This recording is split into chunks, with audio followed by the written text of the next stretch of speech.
I don't think I've ever said that, but I think it's a good story for you and your audience, and I like you. So that's greatly appreciated.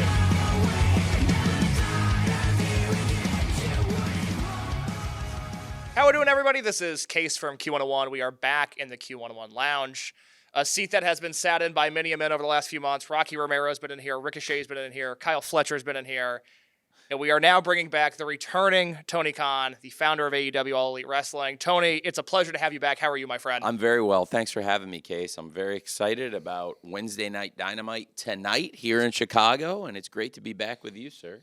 Let's quickly touch on this. Tickets still available for all 6 nights of shows. The residency that AEW is running at the Byline Bank Aragon Ballroom, the prettiest venue in Chicago. How did we land on the Aragon as our residency here in Chicago? I know we've done some in Detroit. We did the Hammerstein. The last time we talked was the day the Hammerstein shows were announced, actually. To get one of these residencies in Chicago was quite exciting. How do we land on the Aragon for that? Well, it's a long story. It's kind of fun. I grew up here in Illinois. I'm from Champaign.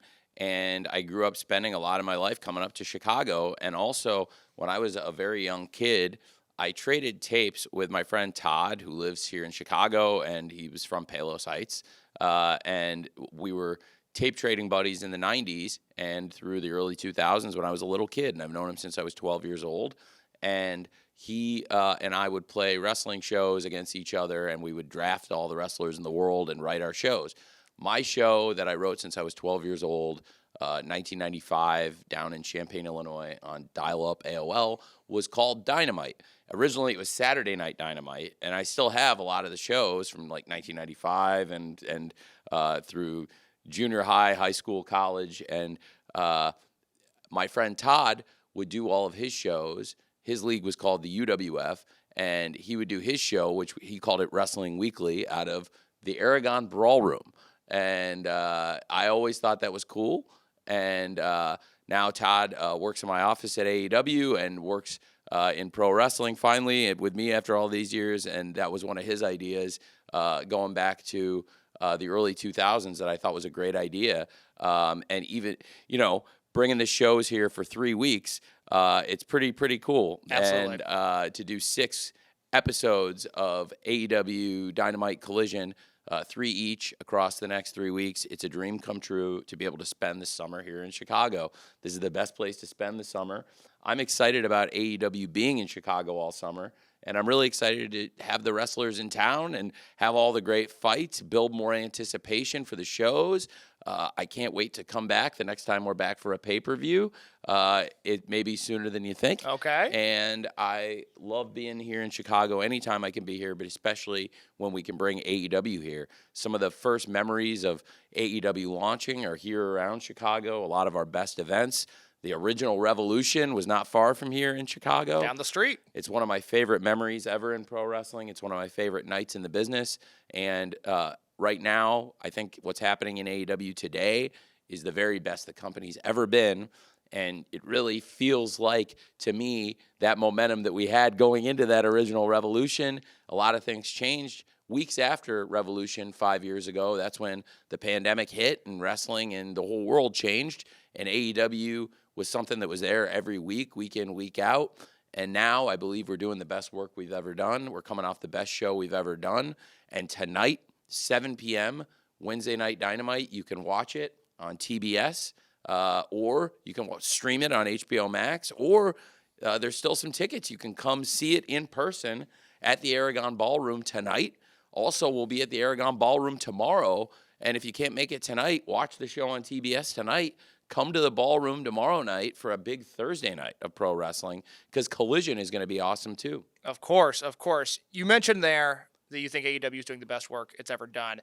When we spoke last, it was in the fall, and, there was a lot of talk at that time, both on and off camera, about this idea of restoring the feeling and what is AEW and who is AEW's target audience. And I feel in this calendar year, especially since about March or April, the work that you guys have done has been incredible. You as a leader, now leading this charge for over 5 years, what do you feel you've done differently in the last few months to get AEW to where it's at? Because it feels like a really cohesive, really well-booked, really, really exciting promotion right now. You remember how I was talking about that build to Revolution 2020? Yeah. Well, I've talked about this a bit, but Christmas 2019, I was down in Champaign, and Christmas 2019, I felt like we had done some really good things in the months leading up to the holidays, but it wasn't where I wanted to be at that point, and I really believed starting at the very beginning of 2020, we could get reorganized. And for me personally, I felt like I had so many different people pitching ideas, and I was trying to be accommodating maybe too much, and I just decided, okay, I'm going to scrap the meetings, I'm going to get a pencil and paper, and I'm just going to get organized by myself. And I felt like what it needed to be was less voices at that point, and that's how I feel right now. Is I came back with a plan in 2025, and really late 2024 was all building to this. Absolutely. And then in early 2025, I had that same realization that I need to do what I did 5 years ago and just block out everything and just focus on AEW and not listen to everybody's advice and maybe just make the show what I think it should be. So on a week-in, week-out basis, the TV that we see with Dynamite and Collision and then the pay-per-views, it's more you than it ever has been in terms of the structure of the show and the creative of the show? The most in years. The most in years? The most since like 2020. I never planned to get away from it, but it's just like you know, it's supposed to be a good thing listening to lots of people. It's supposed to be a good, but you know, I found that the show needed the one voice that it had all through the pandemic and all through when we came out of the pandemic, and that's something we had when we came out of the pandemic. Is I had all the plans I'd put together in Daly's Place, and what I really wanted, man, was that Daly's Place mentality that I had, and I tried to bring that back, and that's actually what I say in truth at the shows is I bring Daly's Place everywhere we go. You know, we're here in the Aragon Ballroom, but I want to have the same mentality these 3 weeks that I would have had when I was bunkered up in the pandemic in Jacksonville. And I really felt like that organization, and even for the months leading up to that, that same mentality was really the mentality we were bringing all of early 2020. You know, those weeks leading up to that revolution, it was all very well organized. We were in Austin, Texas, Atlanta, Kansas City with a Kenny Omega Pac Ironman match, and then set up the Pac Orange Cassidy match that's still the most watched match in AEW history coming out of that Kansas City show. We did all these great things going into Revolution 2020. That year was really well organized, and I think even though the circumstances of the planet changed a lot in 2020, we had a really well-organized plan that we executed. I had to make a lot of changes when people weren't available, and that mindset served us well because that's what happens in wrestling. People get injured, people become unavailable. It was certainly more common in 2020 than it ever had been to lose people due to unavailability, often as people isolated and things. But, yeah, that's the mentality. I just came back in early 2025, and I had a conversation with a bunch of people I remember being in Charlotte for Collision the first weekend of this year, and it was the same weekend as Wrestle Dynasty, so a lot of the crew was in Japan. Yeah. And I remember saying to everybody, like, I am all over this. Like, I promise, like, we'll look back on being here in Charlotte and say, we have gotten to such a great place with the company. We're so strong, and we've really gotten hot, and that's what's happened. And do you feel like, I don't know if delegation is the right word, but the fact that you were listening to so many voices over the last few years, does that just come from your schedule of dealing with the Jaguars and dealing with the soccer team? No, I was just trying to incorporate people's ideas. Okay. People get involved. There's some great people backstage that contribute ideas, but I need to be the filter of those ideas. And, you know, instead of trying to take the best ideas from everyone and incorporate them and have it be a mix of everyone's ideas, I just come in I basically went back to writing my own outlines, and then I'll solicit some ideas from people, and maybe I'll incorporate them. But it's a different process. I went back to the same process I used in Jacksonville, and then along the way we added more and more people, and I started trying to incorporate the different ideas, and it's like George Costanza said about Jerk Store. You know, he had like a plan with Jerk Store. He came in, Jerk Store was the line, and It's like he said, people are throwing all these different lines at Costanza, but he wanted to say jerk store. That was his plan, and I think I had to stay focused on the jerk store. Stay focused on the jerk store. Well said.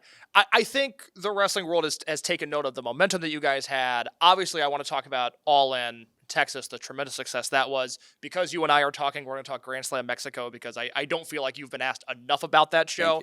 I do want to ask this because over the last few months, and this is something that's existed since the very beginning of AEW, but I think we've seen it ramped up lately, of the amount of direct counter-programming that WWE is doing in your direction. Is that flattering to you, that they seem to be so focused on your schedule that they're altering theirs, or where are you at in terms of their heavy amounts of counter-programming right now? I think there's been counter-programming against AEW since the very beginning of AEW. I would agree with that, yeah. And I think it's something we've dealt with from the very beginning. And right now, the AEW wrestlers are doing so great. I think all the success we're having comes down to a group of people working together.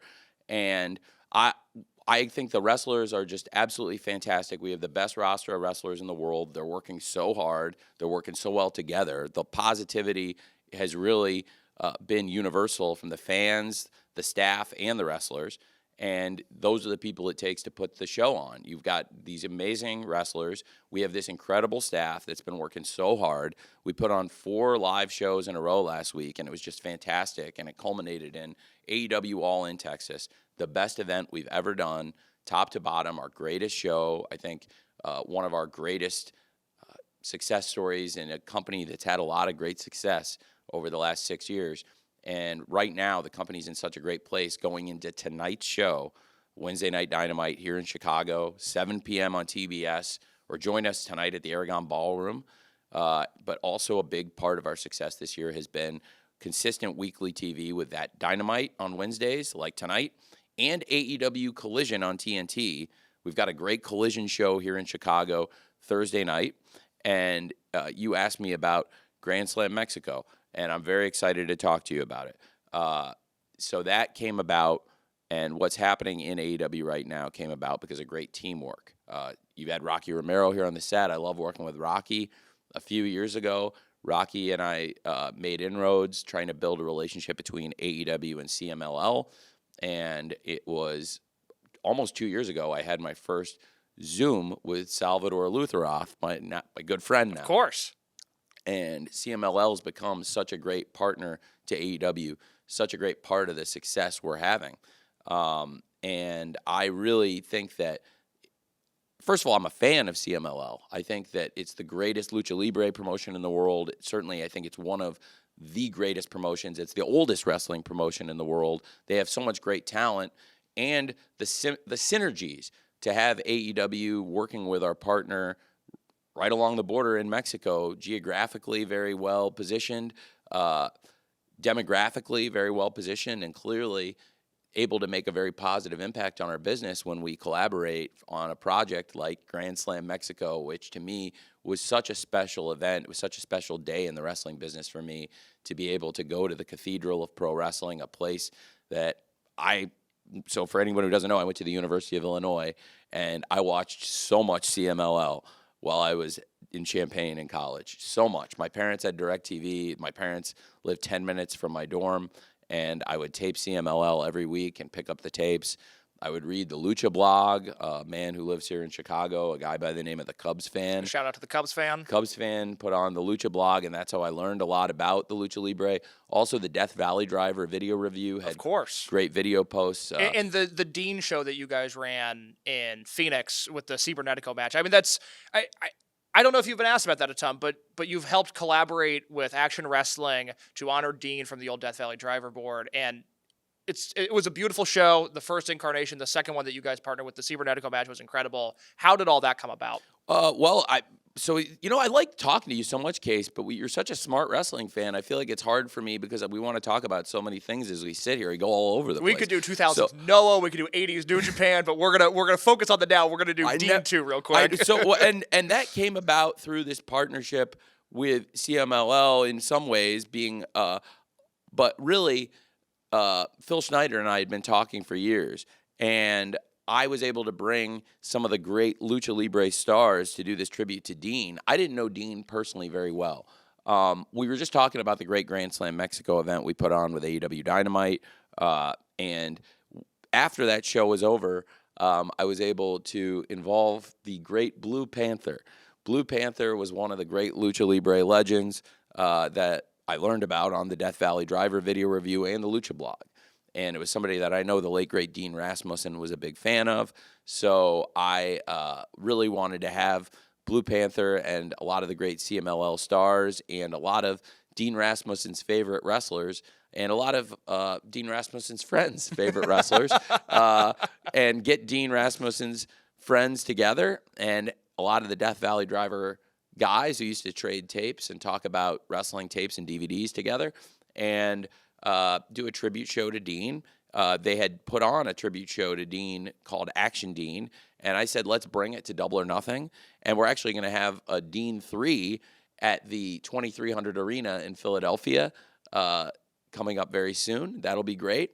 I'm looking forward to that. But, it's really, really great what we've been able to do with AEW and build a connection with wrestling fans where whether you want to watch AEW on TV and focus on the TV shows. We have people that buy the pay-per-views, but also this level of hardcore fans that could follow Ring of Honor. They can follow independent promotions, and they can see some of their favorite stars of the past. That Dean show, we incorporated legends. We incorporated some cult favorites, and that's for the really hardcore wrestling fan like Dean Rasmussen. And that was a great tribute show. So it was just something really nice for a guy that brought a lot of positivity to writing about pro wrestling like yourself. Absolutely.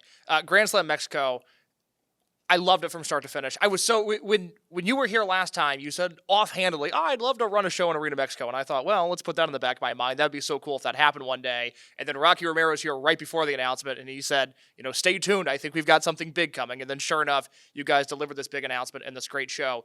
What did you learn about promoting, whether it be culturally or formatting or just the crowd that's in Arena Mexico? What did you learn from putting on a show in the Cathedral of Pro Wrestling? I learned so many things.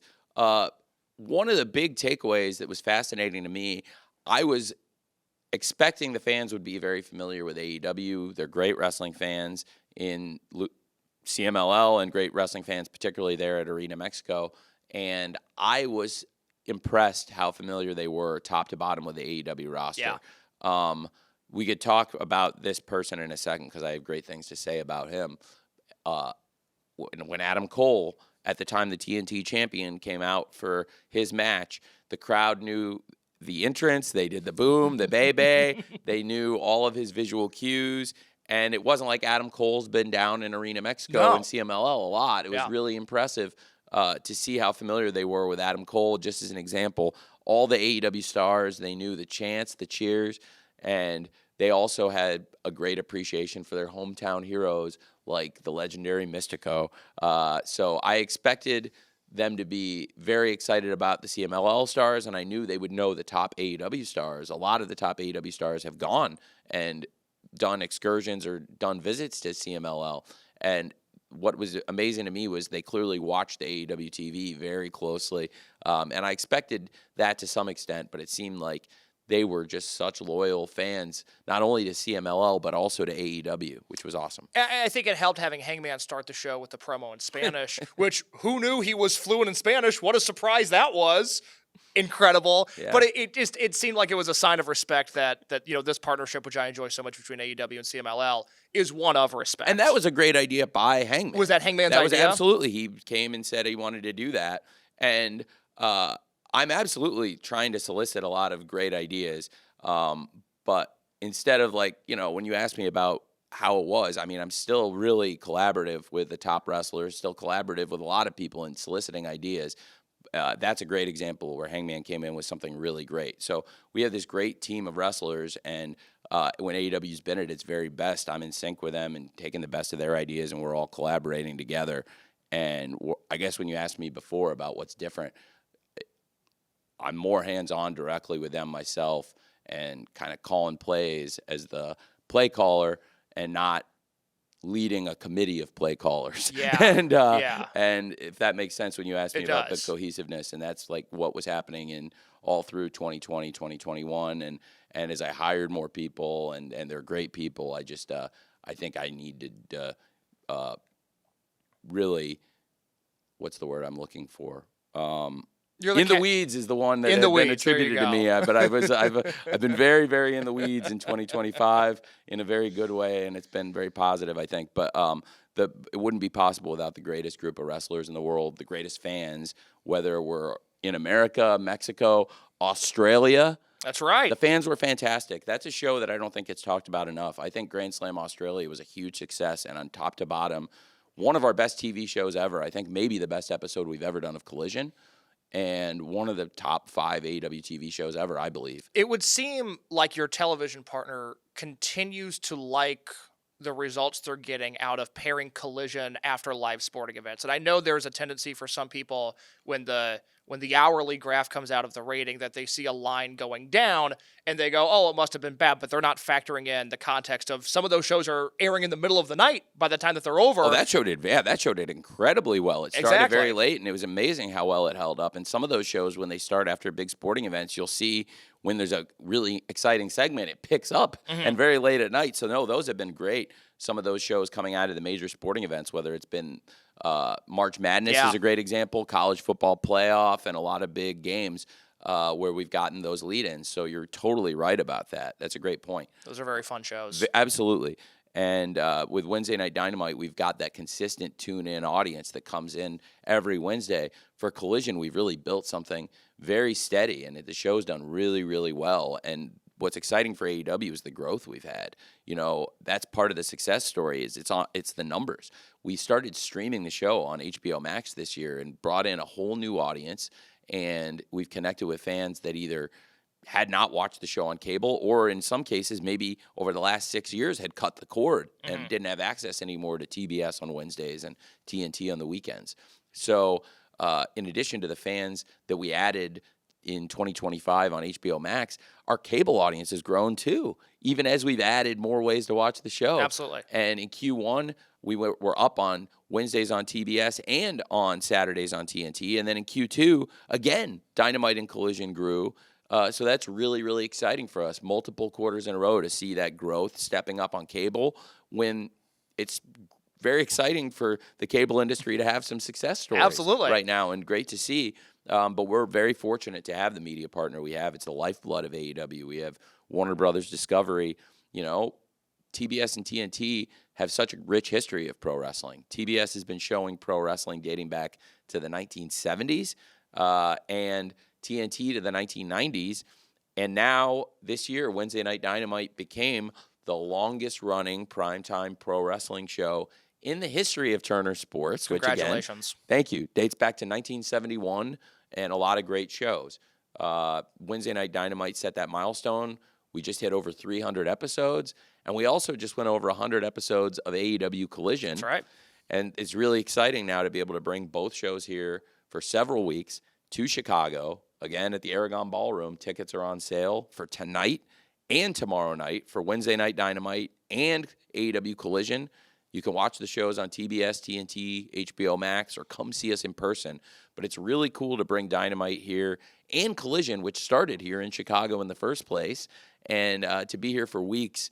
It's going to be exciting. And I know the wrestlers are excited about it, because this is one of our best cities for the fans, and also just a great city to spend time in. So as a wrestling fan, don't be surprised if you see your favorite wrestlers out and about here in the city a little bit over the next few weeks. Nothing wrong with that. Every time you and I sit down, again, you know, we talked a little bit about Grand Slam Mexico, but I think we just have to talk about the world of Lucha Libre at large for a second. Yes. Since the last time we spoke, it was announced that WWE had purchased AAA. I am just curious, in terms of your business relationship with CMLL, how that might affect things. It's great. It's a great thing. We started working with CMLL in 2023, and things have really, really looked up for us. I have a great relationship with Salvador, and I had not. Frankly, that's not unexpected to me. I'd kind of been expecting that ever since the way the Dragon Lee signing was announced on December 30th of 2022. From then on, I said, okay, then I think it's highly likely that's the way this thing's going. because that was certainly a big surprise to me. It's not like FTR were there and they saw the WWE cameras and it's like, okay, something's up. I had not agreed to that actually. Take me through that situation. Well, what we had agreed that FTR would go down and wrestle Rush and Dralistico, and then something happened during the day where Dragon Lee was in there. I was up doing a show in Denver that day, and I remember I was with Samoa Joe. Samoa Joe had a match that night. It was December 30th in 2022. And I talked to FTR, and they said there's some kind of strange stuff going on here. And then right after Dynamite ended, that match went off, and they announced that Dragon Lee was signing with WWE, and he still had FTR's name on the plate. So it was really a double cross. Yeah. And that would never happen now. That's one of those things that would never happen now. It would never happen now because of the politics in Mexico or because of the way that you Salvador would and I handle are the situation? brothers. Like, I have a very close relationship with him. I don't believe he would ever betray me like that, and I would never betray him like that. And, if we wanted to do something on a show, we would talk to each other. We wouldn't be making subs or changing stuff out or switching allegiances mid-show. Very much so. I don't think I've ever said that, but here, I think it's a good story for you and your audience, and I like you. So, That's greatly appreciated. Do you envision a scenario, given what's happening between WWE and AAA, where in the same way that you have this great partnership with New Japan Pro Wrestling, and you've got Forbidden Door coming up, we had Will Ospreay on a Zoom call that's on this YouTube channel. Will talked about what an honor it's going to be wrestling in London, close to where he grew up, which is going to be an amazing show. But do you envision a scenario where you might start signing CMLL wrestlers, whether it be Mystico or Mascara Dorada, Atlantis Jr., who I know you've done great work with in Ring of Honor, to more exclusive contracts that mirror, say, an Ospreay deal or an Okada deal? If we did something, I think it would be more in line with what we're doing. First of all, it would have to be in collaboration with Salvador and CMLL, because I would never go behind their back and take a wrestler from them. I think it would have to be collaborative, more along the lines of what you're seeing now with Takeshita, with AEW as his primary company, but he's also now competing in Japan, some with DDT, but now a lot with New Japan Pro Wrestling, Japan, yeah. And he's going to the G1, and I'm very excited for the Alpha in the G1. And he's a great wrestler for AEW, but now he's also competing in New Japan Pro Wrestling with our blessing. I think it could be something like that, where there's CMLL stars. They are primarily CMLL stars, but also you could see them working a lot with AEW. There's already been a lot of that. Absolutely. And that's through the partnership on a handshake between CMLL and AEW. Just a handshake deal with That's the Salvador? kind of relationship we have. It's a great relationship. I'm glad to hear that. All in Texas. Let's talk about it. A home run from my perspective, just as the viewer. I was talking to somebody before we started recording about how, in Chicago right now, we're in music festival season, and August is a specifically crazy concert month for us, but I was lucky enough to have this one Saturday where I had nothing going on. That then tailed into the biggest Dragon Gate show of the year on Sunday morning. So this past weekend was absolutely phenomenal for me. Just really, really good stuff. I'll give you a second. Throw the accolades out there of how many people we think might have been in the building, early returns on pay-per-views. Explain to me the success of All in Texas. Well, All in Texas, AEW All in Texas, most importantly, is the best show we've ever done for the quality of the wrestling and the fans' excitement about AEW. And where we are right now, it's the best place we've ever been. So it's very exciting. It's the biggest crowd we've ever had here in North America. It was one of the biggest gates and biggest crowds in the history of AEW, and the biggest we've ever had outside of London's Wembley Stadium. AEW All In continues to be our marquee event in a company that has many great marquee events. This is like the King of Kings, and I'm very, very excited about what we've accomplished. It was fantastic. We had almost, I think, 29,000 people, over 28,000 in Globe Life Field in Arlington, Texas. It was fantastic, and it's also our biggest pay-per-view audience by far of this year, and one of the biggest pay-per-view audiences ever for AEW.